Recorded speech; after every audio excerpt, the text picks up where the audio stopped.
தேடிக்கிட்டு வராங்க. இது நாம எல்லாருக்குமே தெரியும்.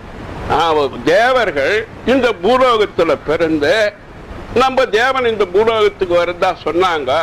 அதை எப்படி சொல்லி இருக்கிறாங்கன்னா முன்வந்த மகத்துக்களாக தீர்க்கதரிசி மூலமாவே இத சொல்லி வச்சிருக்காங்க. அப்ப தேவர்கள் எல்லாம் இந்த பூலோகத்துல அவதாரம் பண்ணுவது எதற்குன்னா இந்த கலியுகத்தை மாற்றி புது யுகம் படைக்கணுன்றதுக்காக தான் இந்த தேவர்களை எல்லாம் இங்கே அவதாரம் பண்ணி வந்ததாக இந்த சரித்திரம் கூடு. அப்படி வந்துகிட்டே இருக்கு சொல்லதான் தேடிக்கணும் வரும்போதுதான் நான் சிம்பிளா மேலோட்டமா காட்டிடுறேன்.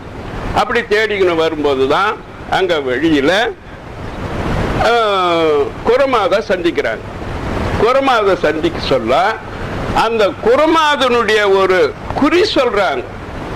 அந்த குறி சொல்றது எப்படி இருக்குதுன்னா நாம இங்க தெய்வத்தோடு என்னென்ன